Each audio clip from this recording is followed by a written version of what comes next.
Welcome, Kathy, to the Me and My Health Up podcast show. How are you today? Thank you, Anthony. I'm very well. Fantastic. So great to have you on the show. I haven't interviewed many dietitians. I think you actually might be the first dietitian that I'm interviewing. So looking forward. Yeah, it's good to hit a first. So really keen because I know you're.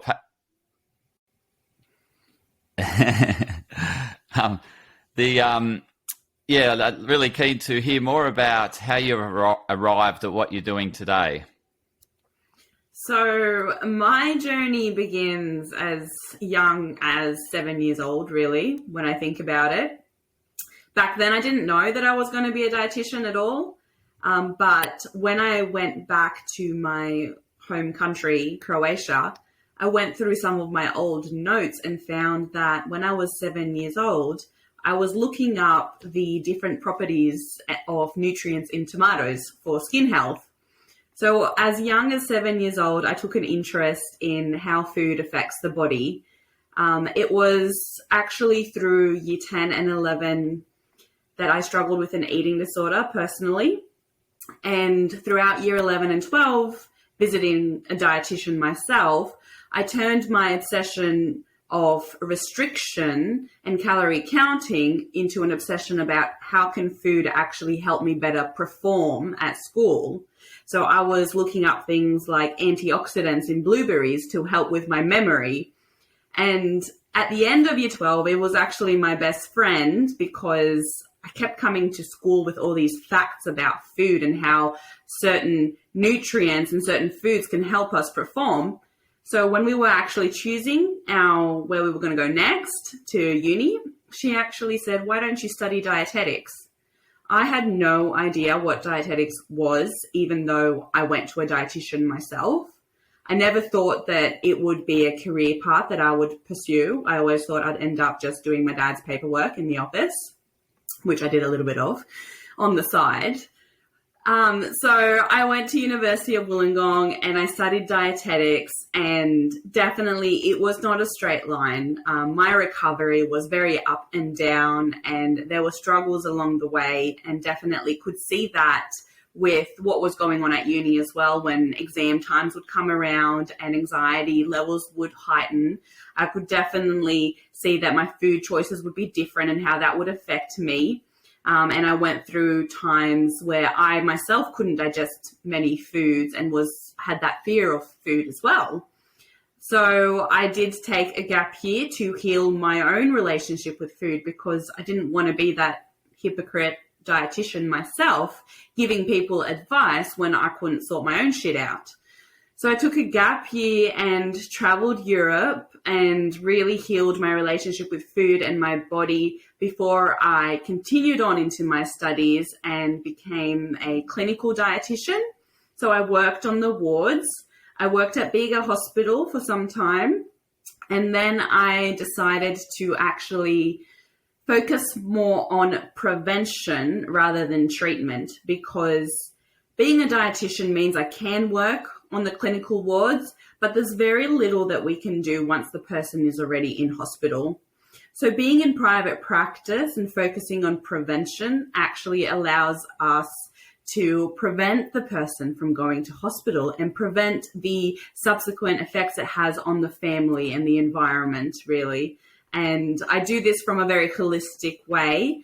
And I became especially interested in the gut microbiome and what's going on there, because I found with looking more into the research, everything starts in the gut, and we can take that holistic approach by focusing on what is actually happening in the gut. Yeah, amazing story. It's so great that you connected with your passion so early on in life, and it just makes life so much more fulfilling for longer, doesn't it? Given that you're doing what you love so early on. I didn't actually know that this would be the path. It was through the struggle. It was very much through the ups and downs that I found my voice and I found my passion for nutrition and dietetics and that holistic approach to preventative medicine. Yeah, it's so great. You are now helping people to be their best self so they can avoid hospitalisation or chronic disease. So it's really pleasing to see, Kathy. And you touched on before the gut microbiome and your passion for that. And that's today's episode is we really want to explore this gut health subject. It's very topical. There's lots of media articles written about gut health, and I'm certainly keen to, hear more from the expert as opposed to reading those headlines as to what's good for our gut, what's not good for our gut, and some of the myths out there. So let's rip into what in essence is gut health. I love explaining what gut health is to my clients as a little bit of a story itself as well. Basically, we live with a whole lot of bacteria. They're absolutely everywhere. They're on our skin. They're inside of us. We interact with bacteria on a daily basis. But most of this bacteria live in our gut, mostly in our large intestine, but they are also in our small intestine. And like I said, everywhere. We've got bacteria on our lungs as well. But most of them in our large intestine, so we can start to think of them as these little machines. So these gut microbes, gut bacteria, they're like these little machines that actually help us break down the food that we eat. So there's like this ecosystem of gut bugs going on inside us. And the main 3 types of gut bugs that we have, the first type love to digest fiber. So when we eat fiber, they actually are these little machines that break down the fibers that we eat. The second type love protein. So when we have a nutrition intake, a diet high in protein, they're getting well fed. And this third type, well, they're not fussy at all. They'll eat whatever we give them. So if we give them fiber, they will break down the fibers. If we give them more protein, they'll break down the protein. So this becomes important because when these little gut bug machines break down fiber, their waste product, essentially their poop, is beneficial to us. They are called short-chain fatty acids, and they can travel everywhere in the human body and keep us happy and healthy. Whereas the other gut bugs, when they break down protein, they actually tend to produce detrimental chemicals, which can actually harm us later down the track and lead to disease. So we have this ecosystem of gut bugs. I love to talk about it in terms of the Great Barrier Reef as well. So if you think about the Great Barrier Reef at its prime, it is full of colors, different fishies. It's just absolutely beautiful. And I encourage listeners to look up the Great Barrier Reef at its prime. That's what we want our gut microbiome to look like, full of these various gut bugs that love mostly fiber. There will be these other gut bugs in there, but we want mostly those who love fiber because they produce the good stuff. So what happens when the other gut bugs actually take over? When the protein-loving gut bugs take over, it becomes like a bleached coral reef system. And this is where we start to think about disease, and people talk about leaky gut syndrome. So here's a myth that I can bring up for you straight away. Your gut is permeable. It is already leaky, because if it wasn't, you wouldn't be able to actually absorb the nutrition that you eat. But it is only permeable to a degree. So when there is an imbalance of these gut bacteria, then it becomes more leaky, more permeable, which is where we see those issues arise.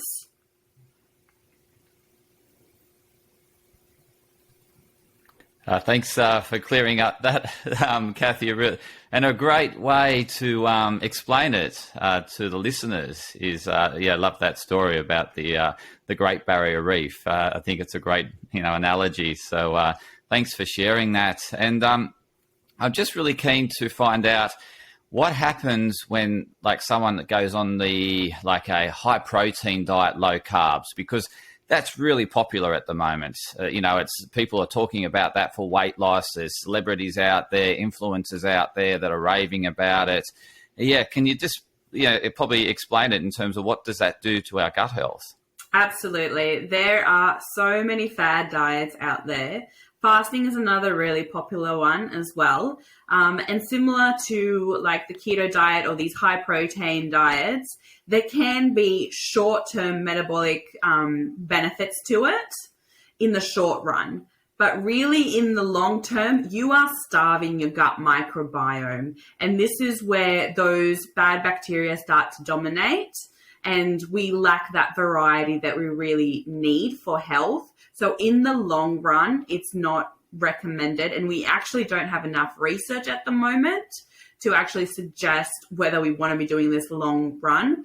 But in terms of what's happening short term, there will be some metabolic benefits, but long term, because of the way that we're understanding the gut microbiome now, most likely you are starving out your gut microbiome, you're helping the detrimental bacteria actually take over, and it could lead to disease later down the track. The other point about these diets to make is the fact that they're unsustainable. Do you really want to be avoiding pizza your whole life? It would be very hard if you're from Europe, so particularly the Italians and those that, love their pizza. So just on I'm keen to explore further the fibre, because you're saying before that there's fibre-loving bugs and they produce the short-chain fatty acids, which are, really good for us. So what types of fibre?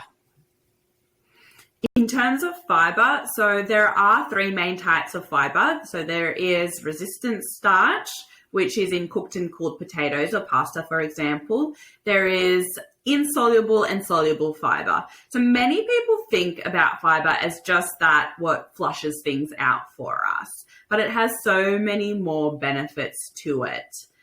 So fibre is found in plant-based foods. So the more variety of plant-based foods that we can get, the more variety we'll get of that fiber. So it's all types of fibers. But what I really want to point out as well is that, and this is a little bit, again, contraindication. We've got to be careful when introducing fiber to clients, because some people actually don't have those little gut bugs to help them digest the fiber. So this is where we start to see those symptoms of irritable bowel syndrome actually exacerbate if we introduce fiber at a rate that is too fast for the individual client. So it's so important to base the nutrition therapy on the individual. So this is why, again, it is not recommended to follow someone else's diet plan or a celebrity diet as well. You don't know how it's going to react for you. So we don't want to be introducing a whole lot of fiber all at once. We want to really taper and slowly introduce the different types of fibers and slowly increase it so that we can make sure that these reactions don't happen. And if we do need extra support to help reintroduce some gut microbes that maybe we have lost along the way, especially with the environment that we live in now and as we evolve, I really just want to make that clear as well. So that tapering would be very important for anyone that's coming off a long-term sort of high-protein, low-carbohydrate diet, because those poor bugs that love the fibre have been starved off. Is that right? Exactly. Absolutely. And the other thing with that is it will be a very individualized kind of a rate at which your gut microbiome will actually come back as well, because there is a genetic kind of composition to it as well. Like, some people genetically have a more varied gut microbiome and then they go and starve it. For example, this is something that I've personally experienced as well. Going through my eating disorder, I starved out my gut bugs and I was seeing those very severe reactions of irritable bowel syndrome. This is 10 years ago. When I would have nuts and seeds and different plant-based foods and start reintroducing, and suddenly I would be bloated and constipated and it would be so painful.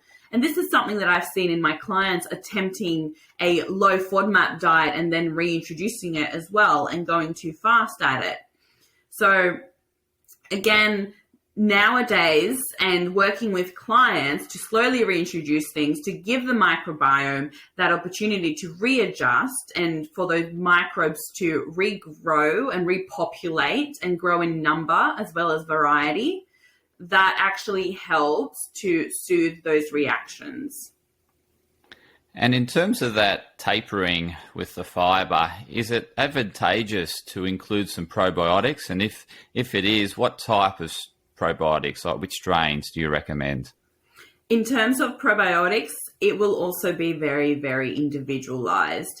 I personally work with Metagenics, which is a practitioner-only range of supplements. And this is where I source my probiotics for my clients from, and I have seen great success stories with them. And it is very individualized. So there are probiotic strains specific for people who are more constipated versus probiotic strains for people who experience symptoms of diarrhea, for example. And then there are specific probiotic strains for people that are coming off antibiotics, which don't discriminate. That's the thing with antibiotics. They go in and they kill everything, your good and your bad. So we really want to focus on rebuilding the gut microbiome when you've come off antibiotics as well. And again, mentioning that genetically, you're going to have some kind of an imprint, just like your fingerprint as well. You have some sort of a fingerprint of gut microbiome that you're more inclined to go back to after you've had antibiotics. But we can actually help this process with probiotics.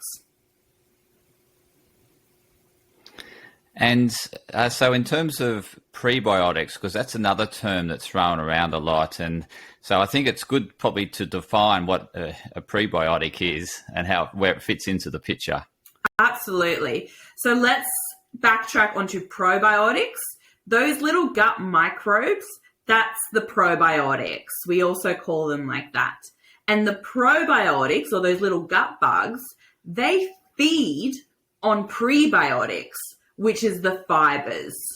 So nowadays we can also get these different types of fibers in supplement form as prebiotics. And then one further step is postbiotics. So I mentioned how these little gut bugs make beneficial short-chain fatty acids. That's what we would call a postbiotic. And there are different types of postbiotics as well. And have you seen a correlation that if people correct their gut health, improve their gut health, does it help with weight loss? Helps with everything, Anthony. Absolutely everything. Regardless of the complaint that they're coming to me, this is why I love to focus on gut health and really those gut microbiomes and feeding that ecosystem. It helps with weight loss, with decreasing cholesterol. It helps with mood. It helps with making sure you're more regular if you're constipated. Absolutely everything across the board I've seen.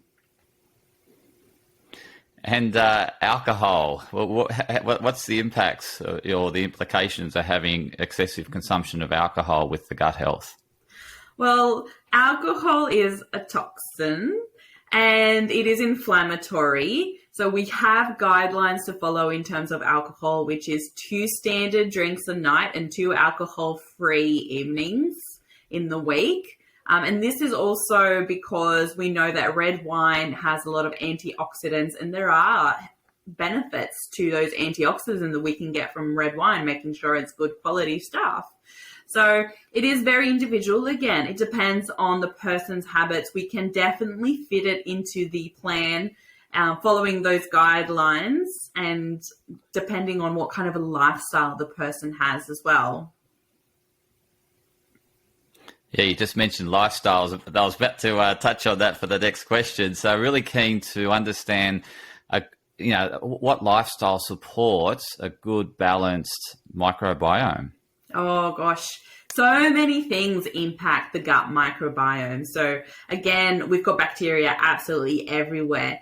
And you can actually consider gardening as a natural kind of an antidepressant, because when you go out gardening, you are interacting with all sorts of bacteria, and some of them very good as well, which is going to actually help nourish your gut microbiome.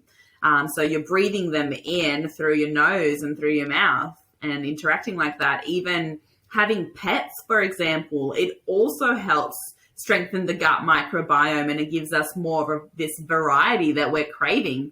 So definitely being outside, going outside in nature, having some nature time, that will help with making sure we have a varied gut microbiome.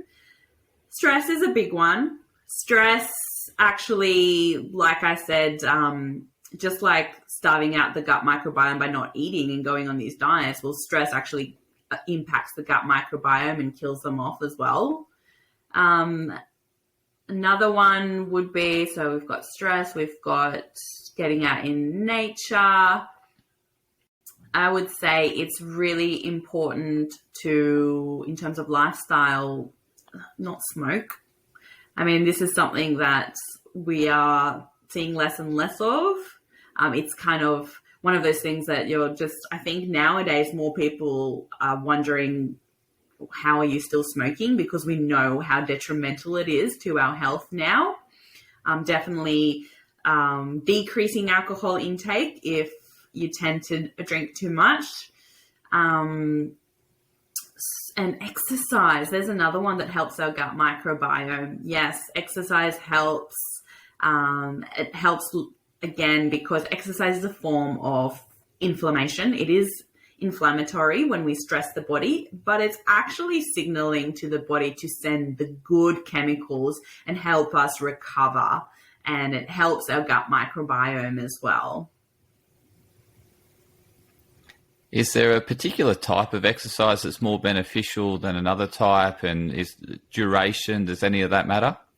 So we do have our guidelines where we want to be getting about 180 minutes per week of moderate exercise for general health. We want to be keeping our steps up. We want to go outside, ideally in sunshine. All of these practices help with our gut microbiome as well. We want to lower stress levels. That's going to help with our gut microbiome and just overall health. It also helps with our hormones as well and neurotransmitters. And our gut is directly connected to our brain. So there is this direct bidirectional going up and down. It's called the vagus nerve. It's a very real thing, sending signals, sending all these chemicals throughout our body. So these lifestyle things actually help impact the gut microbiome, help impact our brain. So in terms of what types of exercise, any type of movement is going to be great, but resistance exercise has been specifically shown to have massive benefits in the long run, and even with the elderly as well. Building and maintaining muscle is so important for quality of life and being able to continue into older age and live alone and be able to do those things of daily living. And in terms of sleep quality, how important is that to the gut health? I knew I forgot something. Sleep is huge with everything. Again, in terms of that whole lifestyle impact and what's happening in the body, just backtracking when I talk about these chemicals, because our gut microbiome is producing chemicals essentially and sending them throughout our whole body. Our brain is producing chemicals. All of our organs inside us, they're producing chemicals. They're producing these chemicals thanks to the food that we nourish our body with. So all of these chemicals are just like these reactions happening, and they are either making good chemicals or sad chemicals, chemicals that later lead to disease. Sleep is huge. We still don't understand why it is so huge, but a healthy circadian rhythm, a healthy sleep pattern has shown very, very important, impacts the gut microbiome and impacts all of these processes of metabolism, so that we can actually live a healthy, long life. Some research actually shows that during sleep, we are actually able to process what has happened throughout the day, but without the actual body responding to it, without the adrenaline and the stress of what we've experienced in the day. So it's kind of like this washing machine kind of a effect where we go through the experience, but we're able to dump the bad stuff. And in terms of, like, I'm just thinking of a great day in terms of what someone could eat. Is there particular recipes or go-to that you have for gut health? In terms of my top 3 tips for gut health that I'm happy to share with you. So my number 1 tip is obviously fiber. And fiber, we get it from plant-based foods. So eating mostly plants is important. So this does not mean we have to cut out all meat. I'm a typical wog. I grew up in the Mediterranean and we love our meat as well. But it is about making the vegetables the star of the dish. I think that over time we have forgotten and we've become more westernized with this concept of meat being the star of the dish, and it's not a meal without the meat. But in actual fact, the traditional Mediterranean diet makes whole grains and vegetables the star of the dish. So tip number 1, definitely plant-based foods so that we can achieve a high fiber intake. Tip number 2 is variety. To make sure that you actually get like this great barrier reef looking microbiome in your gut, you need to include lots of variety. So research has actually shown 30 different plant-based foods throughout the week will help with increasing the gut microbiome diversity. And this might seem like a lot, but I actually do activities with my clients where we list them all because people forget that it's not just vegetables. It is fruits. It is vegetables. Every different color of fruit and vegetable. So a red apple delivers slightly different nutrients to a green apple. So we've got fruits, we've got vegetables, we've got whole grains. So think your rice, and then think about you've got different types of rice. You've got your brown rice, your white rice, your jasmine rice, your basmati rice. They all count as variety. Whole grains, you've got your gluten-free options and your gluten-containing options. You've got your oats, you've got your wheat, you've got your rye. They all count as variety.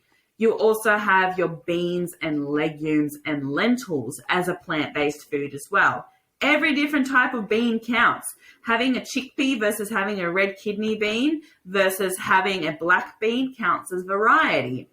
And then we've got nuts and seeds, herbs and spices, and a whole lot of them as well. All of this counts as plant-based and it counts as variety. So tip number 1 is include plenty of plant-based foods to achieve a high fiber intake. Tip number 2 is include variety. Make sure you're choosing different foods. So don't just go for the tomato, cucumber, and carrot and rotate. So important to go to the shops and get something else. I really encourage my clients when they go shopping to choose something they usually wouldn't. Just one thing or 2 things that they usually wouldn't consume. And tip number 3, water. Drinking enough water is so important to make sure that things are actually moving through.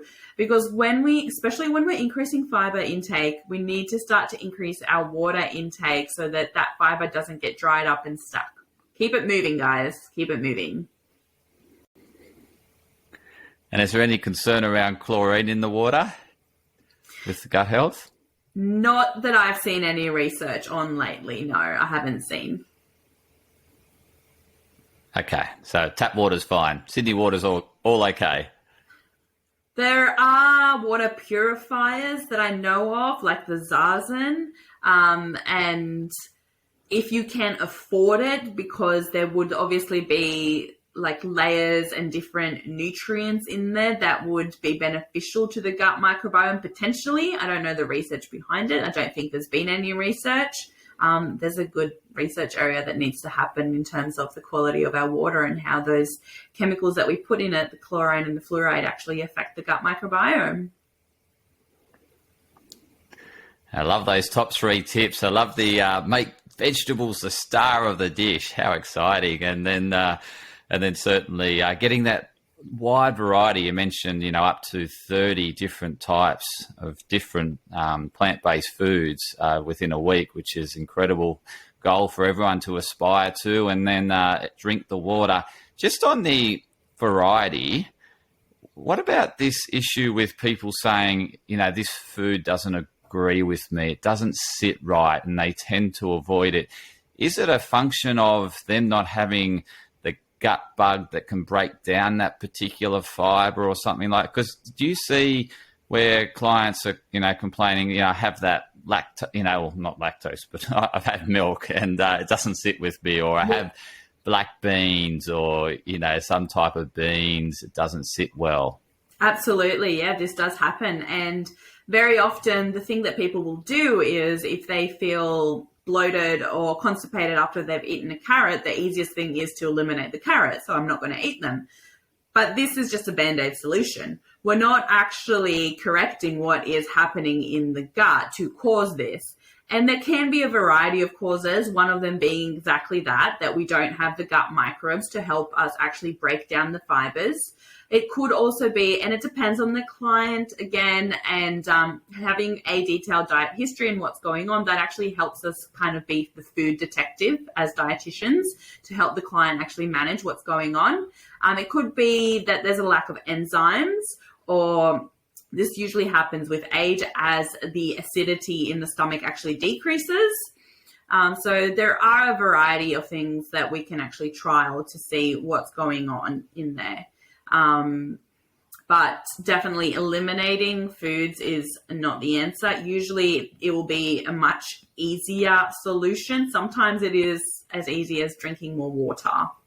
So again, depending on what the client does and the lifestyle factors too. Sometimes it will be the stress that actually is the trigger for that reaction in the gut. Like I said, there is a very real connection between the gut and the brain. So how we're feeling and how we're coping with our emotions and our mindset, we're creating chemicals in our brain thanks to our thoughts. So that will be sent down to our gut, and then it can trigger these reactions as well. So what kind of an intervention we use with the client will depend on what's causing it. And that does take a bit of investigation.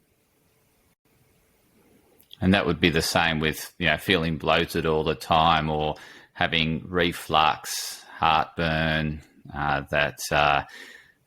excessive gas production. Is that all the same in terms of, really having to do that investigative work to get down to the root cause? Absolutely. So, the easiest thing is to cut out whatever food is causing it. And when it comes to things like reflux, again, there are certain inflammatory foods that are going to cause more of a reaction as well. So we definitely want to look at the client's nutrition history and have a look if they're over consuming some of these foods. Especially with reflux, it will be about alcohol or high sugar foods, or very hot foods like chilies that aggravate it. But it also can be around the size of the meal. So are we actually spacing out our meals into more regular small meals, or are we sitting down to have just one large meal throughout the day? So our food habits, and this is a really good point to bring up as well, our food habits will also impact our gut microbiome and will impact those symptoms.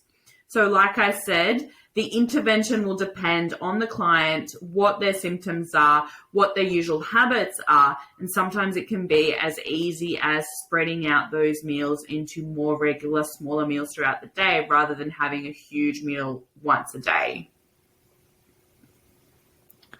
And what about fasting? You mentioned that at the start when we were talking about fads and their implications on gut health. Has fasting got a positive or negative correlation with gut health? So again, going back to in terms of fasting, and it has short-term metabolic benefits have been shown. It depends on the person. It depends on genetics a bit, and there is no research to give us the perfect fasting kind of a protocol. And it's very, it's most probable that the best protocol is very individual to the person. So it is a little bit of trial and error. But when it comes to fasting, if you're doing it long term, essentially you are starving out your gut bugs. And it is more so about what you're doing in the feeding window as well. So we see benefits with fasting protocols because when we do it with people, they also change what they're eating and how they are eating in the feeding window. And then this feeding window will vary. It will vary from 8 to 12 hours. And the other thing I really want to highlight is if your dinner is at 7 p.m. and your breakfast is at 7 a.m., you are essentially fasting for 12 hours when you're sleeping. So we all do it. And this is where we get that benefit of actually the body's doing whatever it needs to do, right? And again, going back to the fact that we don't know much about the real benefits and why we sleep so far. The research is coming out about this, but we're fasting throughout the night and it's helping our metabolism somehow. And I don't see the need to really stretch this fast out anymore, as I see the detrimental impact. Again, if you going all day without eating and then you overeat later, and we're not through this fasting throughout the day, we're also not managing our blood sugar levels. So we see this real drop in our blood sugars, cravings increase, mood swings, poor concentration, poor productivity, poor decision making. These are all things that happen as a result of not managing our blood sugar levels, which can be managed with more regular meals throughout the day. And you covered off one myth around the gut permeability and leaky gut. I was just wondering, is there any more myths out there that drive you nuts that you're always correcting with your clients? Probably is. The ones that I can think of off the top of my head is the FODMAP diet.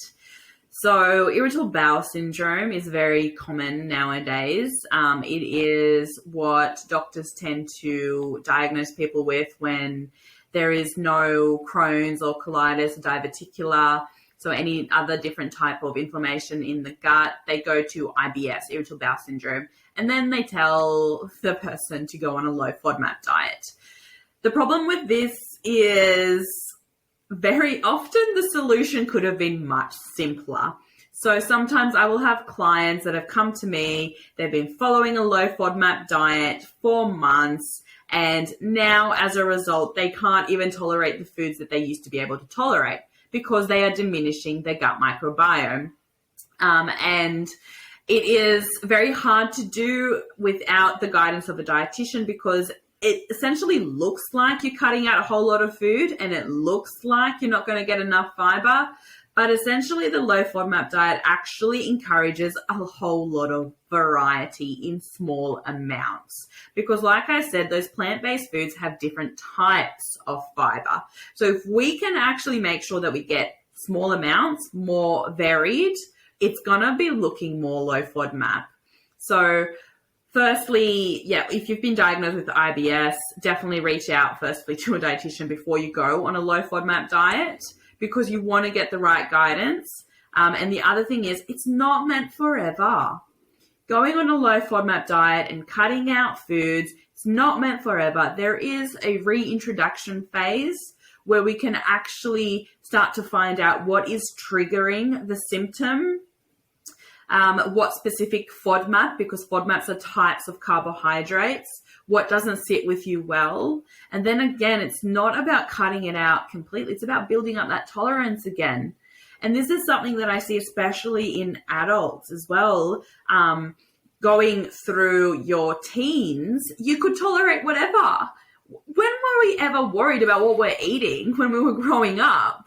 And then going into our 20s and going into our 30s, this is where these intolerances start to appear. And all of a sudden we're cutting out food. We can't eat it anymore, but we used to love it. So cutting out food is never the answer. It's just a Band-Aid solution. Definitely those myths around the FODMAP diet and how to go about it. I'm always explaining that. The leaky gut syndrome, I'm always explaining that, which I mentioned earlier. What other myths in the gut microbiome can I think of? Is there anything that you know about?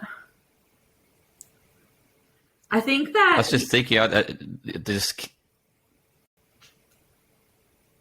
continuing on from your point before around how you mentioned that, you know, as a teenager, we can eat anything, we're bulletproof, we, you know, just nothing affects us. And then all of a sudden, as we age and get older, we have that sort of mentality of, oh, that food just not sitting well, cut that out. And then, you mentioned that the implications that stress has on our gut health and microbiome, and that's sort of increasing in the background as we age. And then you also mentioned I guess our digestive acids and enzymes and all that are obviously on the decline as well as we age. So there's the number of factors coming into play that absolutely. It seems that, blaming the food is a bit absolutely. And I think that yes, we are more conscious about the foods that we eat now because we know what kind of an impact it has on our body.